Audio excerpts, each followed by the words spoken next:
সুপ্রিয় শিক্ষার্থীরা, কেমন আছো তোমরা? নিশ্চয়ই ভালো আছো, আমিও ভালো আছি।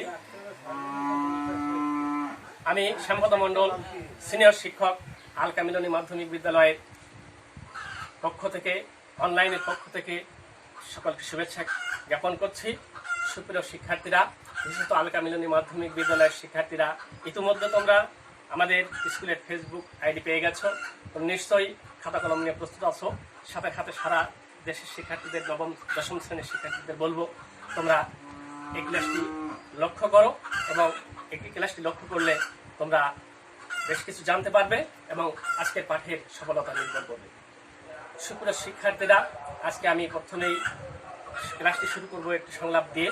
তোমরা সংলাপটি লক্ষ্য করো। বাংলা, বিহার, উড়িষ্যার মহানদীপতি, তুমি বলেছিলে ইস্ট ইন্ডিয়া কোম্পানিকে কখনোই প্রশ্রয় দিবে না। এদের প্রশ্রয় দিলে তারা মাথা চেপে বসবে, এদের প্রশ্রয় দিলে তারা এদেশের স্বাধীনতা হরণ করবে। তোমার শেষ উপদেশ আমি বলিনি জনাব। দাদু আমার অন্তর বাহিরে ষড়যন্ত্রের জাল বিস্তার করছে। যতই ষড়যন্ত্র জাল বিস্তার করুক না কেন, আমি এই বাংলার পূর্ণ পবিত্র ভূমিতে দাঁড়িয়ে ঘোষণা করছি, বাংলার স্বাধীনতা আমি কিছুতেই ভুলুণ্ঠিত হতে দেব না। দেহের শেষ রক্তবিন্দু দয়ে হলেও বাংলার স্বাধীনতা আমি রক্ষা করব। বাংলার স্বাধীনতা আমি রক্ষা করব। বাংলার স্বাধীনতা আমি রক্ষা করব। সুপ্রিয় শিক্ষার্থীরা, তোমরা সংলাপটি শুনলে তোমরা বুঝতে পারছো কে সংলাপটি বলেছিল। 1757 সালের শেষ স্বাধীন নবাগত নবাব, 22 বছরের তরুণ যুবক নবাব সিরাজউদ্দৌলার এই সংলাপটি বলেছিল।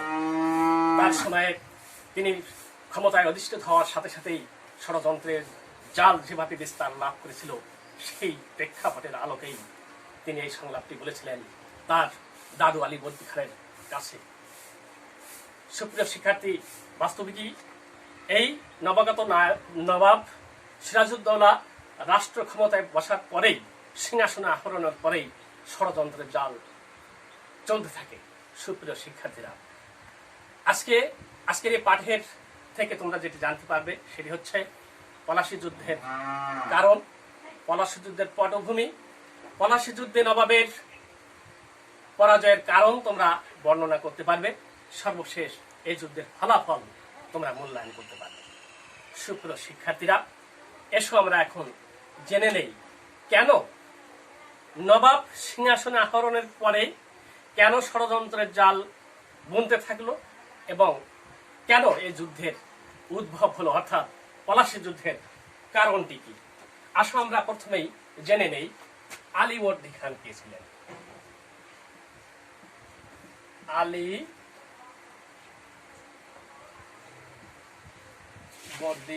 খান,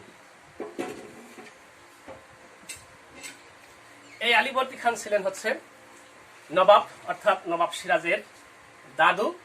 এনার কোনো পুত্র সন্তান ছিল না, যে কারণে ওনার ছিল 3টি কন্যা সন্তান।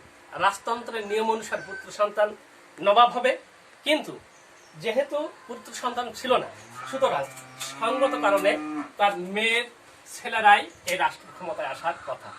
আমরা দেখে নেই তার কয়টি মেয়ে ছিল এবং তারা কিভাবে ছিল।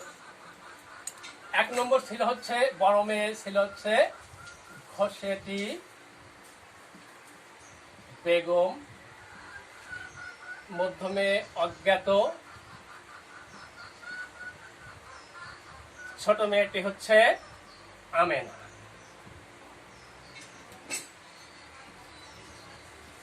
সুপ্রিয় শিক্ষার্থীরা, আমরা দেখি ঘসেটি বেগম, তার কোনো পুত্র সন্তান ছিল না, সুতরাং তার কোনো সন্তান রাষ্ট্র ক্ষমতায় থাকার মতো ছিল না।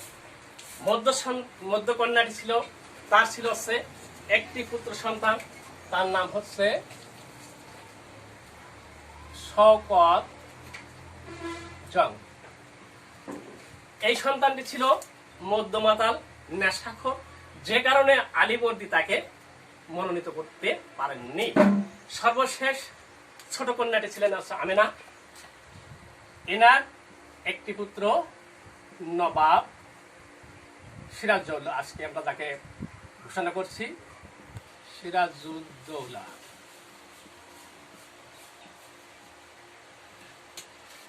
নবাবের যেহেতু কোনো পুত্র সন্তান ছিল না, যে কারণে আমেনাকে সে বাড়িতে রেখে এবং সেখানে তার পুত্র সন্তান জন্ম লাভ করে সিরাজউদ্দৌলা। তাকে তিনি ছোট অবস্থা থেকেই অতি স্নেহে যোগ্য করে মানুষ করেছিলেন। তো এ কারণে যখন আলীবর্দী খান ক্ষমতায় ছিলেন, তিনি ক্ষমতায় থেকে সিরাজকে যোগ্য করে তুললেন এবং 1740 থেকে 1756 পর্যন্ত উনি ক্ষমতায় ছিলেন। তার আগেই তার জীবদ্দশায় সিরাজকে সিংহাসনে আহরণ করিয়ে দিলেন। এটি ছিল হচ্ছে অন্যতম কারণ যে তার মেজ মেয়ের ছেলে বেঁচে থাকতে ছোট মেয়ের ছেলেকে ক্ষমতায় দেয়া হলো, যে কারণে এই ঘসেটি বেগম সেটি মেনে নিতে পারল না। সে ষড়যন্ত্র করতে থাকলো। এর সাথে যোগ দিল এই শওকত জং। এই শওকত জং তখন পুটিয়ার শাসনকর্তা ছিল এবং এই ঘোষাটি বেগমের এই ষড়যন্ত্রে যোগ দিল এই ঘোষাটি বেগমের দেওয়ান রাজবল্লভ।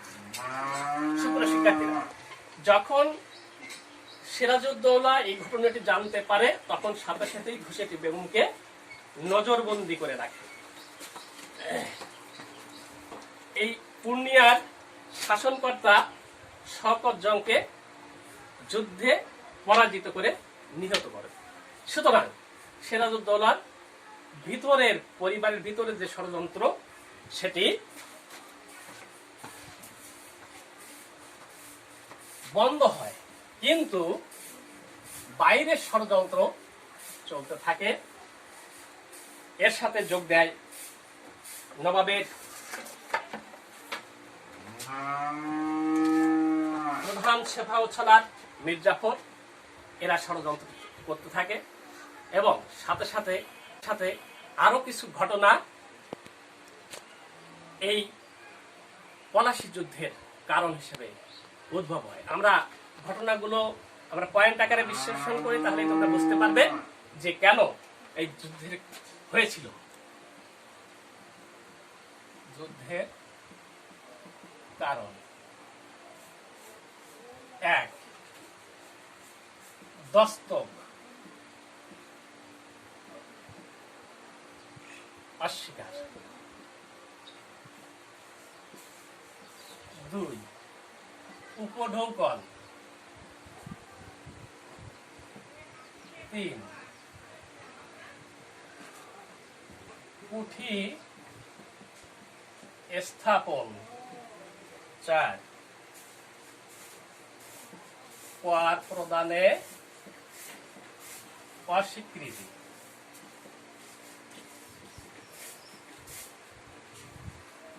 5. কৃষ্ণ দাসকে প্রশ্রয় দেয়া। আমরা এই পয়েন্টগুলো যদি বিশ্লেষণ করি, সাথে সাথে আর কিছু সমন্বয় করি, তাহলে এটি আমরা যুদ্ধের কারণ হিসাবে মূল কারণগুলোকে আমরা বর্ণনা করতে পারব। আমরা খেয়াল করি দস্তক। দস্তক ছিল আলীবর্দী খানের সময় এমন একটি শর্ত, যে শর্তের আলোকে ইংরেজরা এদেশে সেই শর্ত মেনে তারা ব্যবসা বাণিজ্য করত। কিন্তু পরবর্তীতে দেখা গেল যখন এই নবগত নবাব সিরাজউদ্দৌলা আসলো, তখন তারা এই ষড়যন্ত্রের সাথে যোগ দিল এবং এই দস্তকের এই শর্ত মেনে নিল না। তারা তাদের ইচ্ছা মতো চলতে থাকলো, যেটি ছিল এই যুদ্ধের একটি কারণ। উপঢৌকন নিয়ম ছিল যে কোনো নবাব যদি সিংহাসনে বসে তাহলে তাকে ইংরেজরা বা ওই দেশে যারা বাণিজ্য করতো তারা একটা উপঢৌকন পাঠাতো। নতুন নবাব সিরাজউদ্দৌলাকে এই ইংরেজ বেনিয়ারা কোনো উপঢৌকন পাঠায়নি। এটি হচ্ছে যুদ্ধের আরেকটি কারণ। এতে সিরাজউদ্দৌলা ক্ষুব্ধ হন। তৃতীয় হচ্ছে কুঠি স্থাপন। নবাব সিরাজউদ্দৌলা ইংরেজদের কলকাতায় কুঠি স্থাপন করতে বারণ করেন, কিন্তু ইংরেজরা তার কথা না শুনে কুঠি স্থাপনের কাজ চলমান রাখেন। চতুর্থত কর প্রদানে অস্বীকৃতি। আলীবর্দী খানের নবাব আলীবর্দী খানের সময় থেকে একটি প্রচলন ছিল, এদেশে তারা ব্যবসা করবে এবং কর প্রদান করবে নবাবকে। যখন নবাব সিরাজউদ্দৌলা এখানে নবাব অধিষ্ঠিত হলেন, তখন তারা কর প্রদানে অস্বীকৃতি করে জানান। চতুর্থত পঞ্চমত কৃষ্ণদাস এ প্রশ্রয় দেয়। নবাবের রাজ পরিবার থেকে রাজবল্লভের ছেলে কৃষ্ণদাস বহু সম্পত্তি নিয়ে, বহু সম্পদ লুণ্ঠন করে নিয়ে গিয়ে সে ইংরেজদের কাছে প্রশ্রয় নেয়। ইংরেজরা ইস্ট ইন্ডিয়া কোম্পানি তাকে প্রশ্রয় দেয়। ঘটনাটি জানতে পেরে নবাব সিরাজউদ্দৌলা দূত পাঠায় যে কৃষ্ণদাসকে তার হাতে তুলে দেওয়ার জন্য। East India company Robert Clive সেটি তো মেনে নেয়নি, তাকে অপমান করিয়ে তাড়িয়ে দেয়। এত ঘটনাগুলোই ক্ষুব্ধ হয়ে নবাব সিরাজউদ্দৌলা তখন কি করলেন, তিনি প্রচন্ড ক্ষুব্ধ হয়ে তিনি দ্রুত গতিতে কলকাতার দুর্গে হানা দিলেন এবং অতর্কিত হামলায় তখন ইংরেজের ওই দুর্গ তারা দুর্বল হয়ে পড়ে, তারা প্রতিরোধ করতে সমর্থ হয় না এবং তারা কলকাতার ফোর্ট উইলিয়াম দুর্গ থেকে পালিয়ে যায়। নবাবের আক্রমণে পথে বেঁধে যায় কাশিম বাজার কুটি, তিনি সেটিও দখল করে নেয়। ফোর্ট উইলিয়াম দুর্গ থেকে যখন তারা পালিয়ে যায়, কিছু হলওয়েল সহ কয়েকজন সেনাপতি সেখানে প্রতিনিধিত্ব করার জন্য থেকে যায়। সুপ্রিয় শিক্ষার্থীরা, হলওয়েল একটি বিশেষ ঘোষণা দেয়, তাকে শর্ত সাপেক্ষে নবাব মুক্তি দেয়। নবাবের ওখান থেকে মুক্তি পেয়ে হলওয়েল এসে ঘোষণা দেয় যে একটি মিথ্যা প্রচার করে, যেটি ইতিহাসে অন্ধকূপ নামে পরিচিত। সুপ্রিয় শিক্ষার্থীরা, এই অন্ধকূপের ঘটনাটি আরেকটি অন্যতম কারণ যুদ্ধে। আমরা দেখে নিই অন্ধকূপ ঘটনাটি কি। সে আসে মিথ্যা প্রচার করে যে ইংরেজদের 18 ফুট দৈর্ঘ্য এবং 14.10 ফুট প্রস্থ বিশিষ্ট একটি কামরায় ইংরেজদের আটকে রাখে। সুতরাং সুপ্রিয় শিক্ষার্থীরা, তোমরা খেয়াল করো, এইটুকু জায়গার ভিতরে হলওয়েল ঘোষণা দিল যে 146 জন ইংরেজকে বন্দী করে রাখা হয়েছে এবং বলা হয়েছে যে এই ছোট কামরার ভিতরে এতগুলো লোককে রাখার কারণে 123 জন ইংরেজ মারা যায়।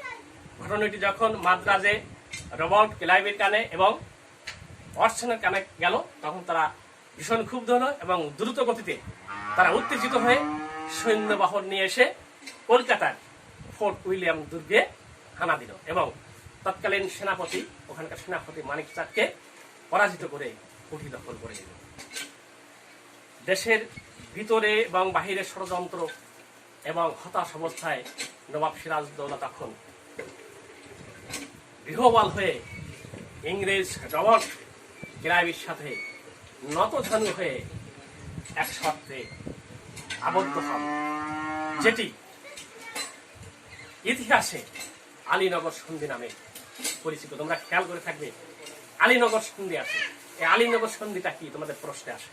আলীনগর সন্ধিটা কি? আলীনগর সন্ধি হচ্ছে সেই সন্ধি যেটি ইংরেজ সেনারা জোরপূর্বক কলকাতা দুর্গ দখল করে নেয় এবং নতজানু হয়ে নবাব সিরাজকে সেটি তাদের সাথে শর্ত সাপেক্ষে রাষ্ট্র পরিচালনা করতে। সুপ্রিয় শিক্ষার্থীরা, এবার আসুন আমরা দেখি এরপরে কিভাবে অগ্রসর হলো যুদ্ধের দামাদল, কিভাবে বেজে উঠল। এরপরে এই ঘটনার কারণে রবার্ট ক্লাইভ উৎফুল্ল হয়ে উঠলে এবং তার শকুনির শোন দৃষ্টি পড়ল বাংলার শাসন ব্যবস্থা করে। সুপ্রিয় শিক্ষার্থীরা, সে তার ইচ্ছা মতো চলতে থাকলো এবং নবাব সিরাজউদ্দৌলার কোনো অনুমতি ছাড়া সে কি করলো, ফরাসিদের চম্পননগরের দুর্গ দখল করে নিল। ঘটনাটি নবাবকে আরো বিচলিত এবং ক্ষুব্ধ করলো। নবাব তখন কি করলো, ফরাসির সাথে আতাত করে মিত্রতা করে তাদের শায়েস্তা করার ব্যবস্থা করল। এতে রবার্ট ক্লাইভ আরো ক্ষুব্ধ হলো এবং সে আরো গভীর ষড়যন্ত্রে লিপ্ত হলো। এই ষড়যন্ত্রের সাথে তখন যুক্ত হলো কে, বাংলার ব্রিটিশ ভারতের সময়, ভারতের তখনকার সময় সবচেয়ে একজন ধনকুবের ছিল জগৎ সেন, তার সাথে আরো যোগ দিল রাজবল্লভ, অমিচাঁদ, রায়দুর্লভ প্রমুখ ষড়যন্ত্রীকারীরা এবং সর্বশেষ যোগ দিল বাংলার সবচেয়ে বিশ্বাসঘাতক সৈনিক নেতা সেনাপতি মির্জাফর। তারা যখন যোগ দিল তখন লর্ড ক্লাইভ কি করলো, তার নবাবের সাথে যত চুক্তি ছিল সব চুক্তি অস্বীকার করে সে নিজের স্টাইলে চলতে থাকে। এর পরীক্ষিতে নবাব ক্ষুব্ধ হলো এবং দেখলো যে আর কোনো উপায় নেই, এদের বিরুদ্ধে যুদ্ধ ঘোষণা ছাড়া আর কোন। সুপ্রিয় শিক্ষার্থীরা, তোমরা বুঝতে পেরেছ এত ষড়যন্ত্রের কারণে তখন যুদ্ধ অনিবার্য হয়ে উঠেছিল। নবাব সিরাজ তখন তার যুদ্ধ ঘোষণা দিয়ে 1757 সালের 23শে জুন তারিখ নির্ধারণ করে দেয় এবং সৈন্য প্রস্তুত করতে থাকে। পক্ষান্তরে ইস্ট ইন্ডিয়া কোম্পানির সৈন্য প্রস্তুত করতে থাকে। ইতিমধ্যে নবাব এই ষড়যন্ত্রের প্রেক্ষাপটে সেনাপতি মির্জাফরকে শেষবারের মতো একটি পরীক্ষায় আবর্তিত করেন এবং তাকে কোরআন ছুঁয়ে শপথ করেন, আপনি শপথ করুন যে যুদ্ধে আপনি আমাকে সর্বাত্মক সহযোগিতা করে এই দেশের স্বাধীনতাকে আপনি রক্ষা করবেন। মির্জাফর কোরআন ছুঁয়ে শপথ করেন, কিন্তু যুদ্ধের ময়দানে সেদিন সে তার কথা রাখেনি। সেদিন যুদ্ধের মাঠে ছিলেন মীর মদন মোহনলাল আর ফরাসি সেনাপতি সেনফ্রেন। তারা প্রাণ চেষ্টা করে যখন জয় সুনিশ্চিত হয়ে যায়, ঠিক সেই সময় ওই বিশ্বাসঘাতক মির্জাফর কি করলো, সে যুদ্ধ স্থগিত করার ঘোষণা দিল। ইতিমধ্যে মীর মদন মারা গেছে। মির্জাফর এসে নবাবকে এই প্রস্তাব দেওয়ায় তিনি সেটা মেনে নিলেন এবং ঠিক এই সময় যখন নবাবের সেনারা বিশ্রাম নিচ্ছিল, এই মুহূর্তে আবারও মির্জাফরের ইঙ্গিতে এই নিরস্ত্র বিশ্রামরত সেনাদের উপর ইস্ট ইন্ডিয়া কোম্পানি যুদ্ধে ঝাঁপিয়ে পড়ে এবং পরাজয়ের সাত বাংলার স্বাধীনতার সূর্য, শেষ স্বাধীন সূর্য অস্তমিত হয়, নবাব পরাজিত হন। সুপ্রিয় শিক্ষার্থীরা, আমরা খেয়াল করি যে কি কি কারণে আজকে এই যুদ্ধে নবাব পরাজিত হয়েছিল। আমরা নবাবের পরাজয়ের কারণ হিসাবে আমরা কোনগুলো চিহ্নিত করতে পারি? আমরা যদি এদিকে খেয়াল করি, যুদ্ধের দিকে বরাবরই যে নবাব তার বয়স্ক সেনাপতি, অভিজ্ঞ সেনাপতি মির্জাফরকে বারবার বিশ্বাস করেছিল। এই বিশ্বাস ছিল নবাবের পরাজয়ের একটি প্রধান কারণ। সাথে তাই নয়, নবাবের ওই সেনাপতির সাথে বাংলার এই নবাবের তার সভ্যবৃন্দ, রাজন্যবর্গ, অভিজাতবর্গ, তারা ব্যক্তি স্বার্থের কারণে ইংরেজদের সাথে হাত মিলিয়েছিল। এই যুদ্ধে পরাজয়ের অন্য আরেকটি কারণ, নবাবের যে সেনাবাহিনী ছিল তারা রণকৌশলে অত সূক্ষ্ম ছিল না, তীক্ষ্ণ ছিল না। পক্ষান্তরে ইংরেজদের সেনা দল ছিল অনেক তীক্ষ্ণ এবং কূটকৌশলের অধিকারী। নবাবের বিচক্ষণতা, দূরদর্শিতা, তীক্ষ্ণতা, দৃঢ়তা ছিল কম। তিনি বারবার তার মতের পরিবর্তন করতেন এবং বিশ্বাস করতেন মির্জাফরকে। এটি ছিল যুদ্ধে পরাজয়ের আরেকটি কারণ। পক্ষান্তরে রবার্ট ক্লাইভ ছিলেন কূটকৌশলী, দৃঢ় এবং তীক্ষ্ণ বুদ্ধিসম্পন্ন। তিনি কৌশলের সমস্ত কাজগুলো সফলবদ্ধ করে ফেলেন।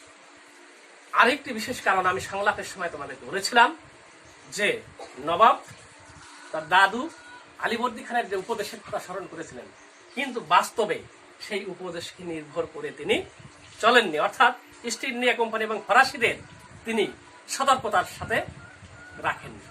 এই কারণগুলোই মূলত ছিল হচ্ছে নবাবের পরাজয়ের প্রধান কারণ, যার ফলে এই মির্জাফরের সহ এরকম বিশ্বাসঘাতকতার কারণে বাংলার স্বাধীনতা তথা ভারতের স্বাধীনতা বিলুপ্ত হয়ে গেল। আমরা সুদীর্ঘকাল ধরে এই পরাধীন হয়ে গেলাম, বাংলার স্বাধীনতা অস্তমিত হলো। সুপ্রিয় শিক্ষার্থীরা, তোমরা জানতে পারলে পরাজয়ের কারণ। এরপরে আমরা সর্বশেষ চলে আসি। এই যুদ্ধের ফলে বাংলা তথা ভারত উপমহাদেশের অবস্থা কি হয়েছিল আমরা সেটি দেখি। যুদ্ধের ফলে আমরা দেখেছি যে বাংলায় 1204 সালে যে মুসলিম শাসনের সূত্রপাত হয়েছিল 1757, প্রায় 550 বছরের মুসলিম শাসনের অবসান ঘটে। ভারত, বাংলাদেশ তথা ভারত পরাধীন হয় এবং বাংলার মানুষ পরাধীনতার শৃঙ্খলে আবদ্ধ হয়। এর প্রেক্ষাপটে শর্ত সাপেক্ষ ইস্ট ইন্ডিয়া কোম্পানি মির্জাফরকে নবাবের আসনে আসীন করান বটে, কিন্তু তার নিজের কোনো ক্ষমতা থাকে না। তিনি কার্যত হাতের পুতুল হয়ে যান। এরকম বেশ কিছু কারণে আমরা দেখি যে ফলাফলটা একটা বিরূপ প্রতিক্রিয়ায় চলে যায়। আমাদের দেশের স্বার্থ আর থাকে না। আমরা এখানে একটু দেখি আমরা একটি প্রশ্ন পেপারের মাধ্যমে যে এর ফলাফলে কিভাবে কি পরিবেশ সৃষ্টি হয়েছিল।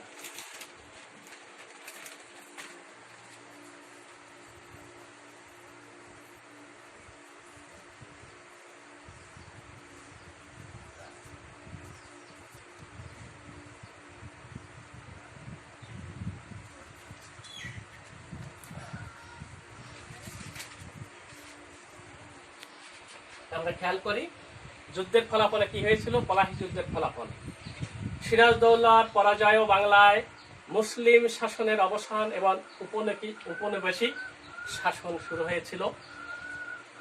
মুসলিম শাসনের অবসান হয়। 2 নম্বর যুদ্ধের ফলে ইংরেজরা মির্জাফরকে বাংলার সিংহাসনে বসালেও তিনি ছিলেন পুতুল নবাব, প্রকৃত ক্ষমতা ছিল ইংরেজদের হাতে। এইখানে আমি একটু কথা বলে যাই, কেমন পুতুল নবাব? তারা মির্জাফরকে অনেক কর ধার্য করে দেয়, যেটা বাংলার কাছ থেকে সংগ্রহ করা ছিল খুবই কঠিন, কিন্তু তবুও সেটি তার মেনে নিতে হয়েছিল। এই যুদ্ধের পর ইংরেজ শক্তির স্বার্থে এদেশে আর্থসামাজিক রাজনৈতিক পরিবর্তন হতে থাকে। যেহেতু ইংরেজরা তাদের মির্জাফরকে যা বলবে তাই তাদের শুনতে হচ্ছিল, যে কারণে সেখানে তাদের প্রভাব এত এসে যায় অর্থ থেকে এবং রাজনৈতিক ক্ষেত্রে তাদের বিশাল প্রভাব বিস্তার লাভ করতে থাকে। পলাশী যুদ্ধের ফলে ইংরেজরা বাংলায় একচাটিয়া ব্যবসায় বাণিজ্যের অধিকার লাভ করে। ফরাসিরা এদেশ থেকে বিদায় নিতে বাধ্য হয়। তারা এদেশে যারা আর ব্যবসা করতো, ফরাসি ওলন্দাজ, তাদেরকে সবাইকে হটিয়ে দিয়ে তারা তাদের ক্ষমতা কুক্ষিগত করে একচাটিয়া ব্যবসা শুরু করে। পলাশী যুদ্ধের সুদূর প্রসারী পরিণতি ছিল উপমহাদেশে কোম্পানির শাসন প্রতিষ্ঠা। আর এভাবেই যুদ্ধের ফলে বাংলা তথা ভারতের স্বাধীনতা ভুলুণ্ঠিত হয়। আমরা সুদীর্ঘ প্রায় 200 বছর ইংরেজ শাসনে থেকে আমাদের পরাধীন জাতি হিসাবে আমাদেরকে ইতিহাসে আস্থা করে আমাদের নিক্ষেপিত হতে হয়। এই ছিল সুপ্রিয় শিক্ষার্থীরা আজকের পাঠদানের লক্ষ্য উদ্দেশ্য। তোমরা মনে হয় জানতে পেরেছ যুদ্ধের কারণ কি, নবাবের এই যুদ্ধের পরাজয়ের কারণ কি, এবং সর্বশেষ আমরা দেখালাম যে এই যুদ্ধের ফলাফল কি হয়েছিল, এটি আমরা দেখতে পারলাম। সুপ্রিয় শিক্ষার্থীরা, এ পর্যন্তই। তোমরা সামনের ক্লাসে আমি আসবো, ততক্ষণ তোমরা সকলে সুস্থ থাকো, ভালো থাকো, এই কামনা করে আমি আমার অনলাইন ক্লাস এখানে শেষ করছি। সকলকে ধন্যবাদ।